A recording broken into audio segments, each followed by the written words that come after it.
The US president seemed in upbeat mood as he arrived here. Peace and prosperity. But between Israelis and Palestinians, that seems further away than ever. You might think that when you've alienated one side in a negotiation, in this case the Palestinians, you might reach out to them. But flanked by the Israeli Prime Minister Benjamin Netanyahu, the author of The Art of the Deal, showed that's not his way. When they disrespected us a week ago by not allowing our great vice president to see them, and we give them hundreds of millions of dollars in aid and support, tremendous numbers that nobody understands. That money is on the table, and that money is not going to them unless they sit down and negotiate peace.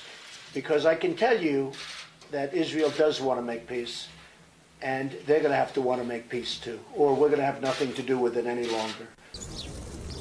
Of course, the reason that Vice President Pence on his visit was shunned by the Palestinian president and heckled by Palestinian members of the Israeli parliament, the Knesset, was the controversial US decision late last year to recognize Jerusalem as Israel's capital, something again praised in Davos by Prime Minister Netanyahu. This is a historic decision that will be forever etched in the hearts of our people for generations to come.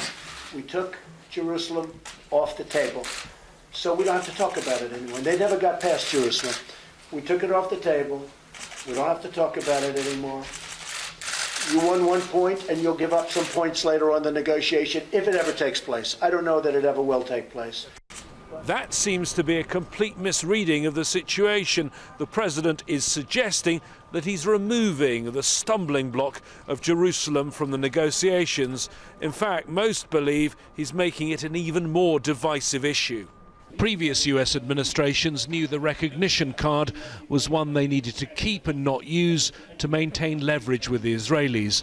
A two-state solution requires pressure on the Israelis to give up illegal settlements they've built on land that should form a Palestinian nation. It's a great honor to be with you. From the Trump administration, Israel seems to get only praise and never pressure. James Bays, Al Jazeera, Davos.